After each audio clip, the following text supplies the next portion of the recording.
Bismillahirrahmanirrahim. Allah Azza wa Jalla itu, Tuhan kita, mengetahui apa yang kita butuhkan, Bapak Ibu sekalian.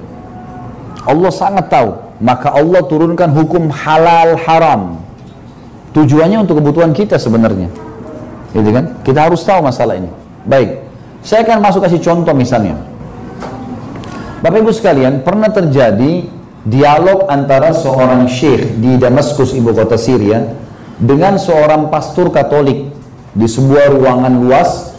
Di situ dihadiri oleh banyak mahasiswa Muslim sama mahasiswa Nasrani. Dialog agama nih, seperti biasa yang Ahmad Didat lakukan sama Dr. Zakir Naik lakukan dengan beberapa pastor-pastor. Yang jelas terjadi dialog nih. Naiklah si pastor ini ke atas podium membuka pembicaraan mengatakan, kalian umat Islam ini melarang pengikut kalian untuk menyembah berhala. Nggak boleh sembah patung, nggak boleh sembah pohon, nggak boleh pakai jimat. Tapi kalian sendiri semuanya menyembah berhala. Buktinya kalian sujud menghadap Ka'bah. Ka'bah itu juga berhala, batu. Bedanya yang disembah oleh orang misalnya patung hewan, ini kalian rumah. Secara akal benar juga gitu kan. Jadi itu kalian sembah berhala juga sama. Yang kedua, ini jadi saksi bahasan kita. Kalian mengharamkan babi dengan alasan salah satunya babi makan kotoran. Sementara saya bisa buat peternakan, kata si pasturnya, peternakan di Eropa, peternakan babi terbesar di Eropa, saya akan minumkan susu, saya makankan daging sama sayuran. Nggak ada penyebab haramnya. Sementara kalian umat Islam makan ayam, ayam itu makan kotoran. Ini dua syubhat, dua alasan dia ingin menyerang Islam. Tapi subhanallah, Allah selalu menyiapkan orang yang bisa membela agamanya. Berdiri si syekh ini mengatakan, pastor, sudah selesai sudah, baik, Anda tetap di podium. Saya jawab sementara saya di sini. Karena dia mau berikan petunjuk kepada anak-anak muslim di sini. Ini pertanyaan ringan, bukan berat. Maka dijawablah sama dia. Dia bilang, kalau yang pertama, Anda mengatakan kami menyembah berhala, Ka'bah, Anda keliru. Kami tidak menyembah Ka'bah. Yang kami lakukan adalah menjalankan perintah Tuhan kami, sujud menghadap Ka'bah. Kasusnya perintah, bukan tempatnya. Kalau perintah Allah sujud ke lautan, kami sujud ke lautan. Ke pohon, kami ke pohon. Perintahnya ke Ka'bah. Ka'bah itu sebuah rumah. Dan Anda perlu tahu, Ka'bah itu kalau mau rubuh direnovasi oleh umat Islam. Ka'bah itu berapa kali renovasi? Simbolik saja, gitu kan? Nggak lebih daripada itu. Allah suruh kita hormati, iya. Allah suruh hadapan kiblat, iya. Allah suruh kita tawaf, iya. Allah sujud menghadap sana, iya. Tapi nggak lebih daripada itu. Makanya sahabat Nabi Umar bin Khattab pernah berkata, Umar ini orangnya tinggi besar ya. Kalau dia duduk di atas kuda, kakinya sampai di tanah. Jadi 2 meter lebih tingginya Umar itu. Kalau berdiri mungkin seperti pintu ini gitu. Yang jelas, Umar radhiyallahu anhu ini itu pernah di musim haji di zaman khilafahnya beliau lagi tawaf lewat di depan Hajar Aswad. Apa kata Umar? Hai Hajar Aswad. Dia sengaja mau dengarin orang-orang di situ. Demi Allah, kalau bukan saya melihat Rasulullah SAW mencium kamu, saya tidak akan menciummu. Karena saya tahu kau hanya batu biasa. Maksudnya apa? Hajar Aswad Bapak Ibu hanya dicium titik, nggak lebih dari itu. Banyak orang kita, saya nggak tahu kalau di sini ya, tapi orang Indonesia ini kalau masuk Hajar Aswad kopiahnya sekalian digosok-gosok. Kenapa Pak? Wangi.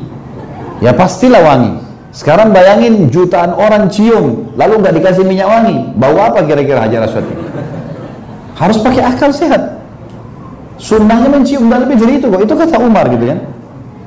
Ada juga banyak orang-orang, saya tidak tahu juga kalau di sini ya, tapi banyak orang-orang kita masuk ke Mekah, Ka'bah, bawa gunting kiswahnya Ka'bah.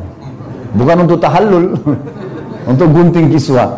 Gunting, kemarin orang Indonesia itu ditangkap tuh gara-gara gunting. Orang kan gunting biasa kecil ya, ini besar tuh. Bawa pulang jadikan jimat, soalnya digunting-gunting bawa jimat tuh. Ini apa? Kiswah itu dibuat oleh kerajaan Saudi. Ada tempat pembuatannya di Mekah ada. Untuk memperindah Ka'bah. Nggak lebih dari itu kok gitu kan. Jangan salah ini gitu. Tapi orang banyak salah pahamin. Ringkas cerita kita kembali ke tadi. Kata syekhnya, kami tidak menyembah Ka'bah, tapi kami sujud menghadap Ka'bah dan kami hormatin karena perintah Tuhan kami Allah. Tidak ada alasan lain. Yang kedua, masalah babi sama ayam. Ini kita lihat bagaimana hikmahnya ya, luar biasa jawabannya. Tuhan ternyata syekhnya ini mengikuti perkembangan teknologi dan ilmu pengetahuan disatukan dengan masalah hukum syar'i. Jadi ternyata Bapak Ibu sekalian, hewan yang dimakan dagingnya itu bisa, selain, ini penelitian terakhir ya, selain bisa menjadi nutrisi buat manusia dagingnya, juga bisa mentransfer sifat. Jadi hikmah kenapa dalam Islam tidak boleh makan hewan buas, itu karena bahaya ternyata. Dagingnya bisa jadi nutrisi, bisa bergabung, tapi permasalahannya bisa menjadi buas juga orang itu. Nah ini penelitian terakhir. Teman-teman sekalian, kata syekhnya, sekarang masalah babi sama ayam ya. Kata syekhnya, coba panitia naikkan babi 3 ekor di podium dan juga ayam, tapi babi dulu 3 ekor ya, 2 jantan 1 betina. Naikin babi dulu. Nah, babi ini Bapak Ibu sekalian punya sifat buruk nih. Apa sifat buruknya babi itu? Jadi babi ini kalau di alam manusia ya, kalau ada suami istri datang nih, kalau manusia. Nah babi ini dia datang sama betinanya. Kalau ada jantan lain, dia saling merangsang dengan jantan itu. Jadi homo, dia langsang dulu jantan sama jantan. Siapa yang terangsang duluan itu menggauli betina itu. Jadi misal dia rangsang jantan yang baru nih, nanti kalau terangsang lebih dulu jantan ini menggauli betinanya dia tunggu. Terus yang jantan kembali merangsang dia untuk menggauli betina yang sama. Ini sifat buruknya babi, berbahaya sekali. Jadi ternyata selain punya cacing pita yang mematikan, memang dia punya sifat itu. Orang kalau sering makan babi, kecemburuannya hilang. Nggak ada sama sekali cemburunya. Kata syekhnya, sudah lihat bagaimana perilakunya babi terhadap betinanya. Dibiarin jantan lain menggauli betinanya depan matanya, nggak lihat, turunin, naikin ayam. Kan tadi pastor kasih contoh babi sama ayam. Kata syekhnya, naikin ayam. Ternyata ayam ini jantan sama jantan, kalau ada 2 bersaing nih, yang menang akan dapat betina itu, dan betina ini akan dijaga sampai dia mati. Mana pernah ada yang bisa mendekati betinanya jantan tuh? Kalau di ayam dikejar sama dia, biarpun dia kalah tetap dia bertahan di situ, dia nggak akan tinggalin gitu kan. Kata syekhnya, inilah perbedaan dan perumpamaan antara kami dengan kalian. Kalian seperti babi itu, kami seperti ayam itu.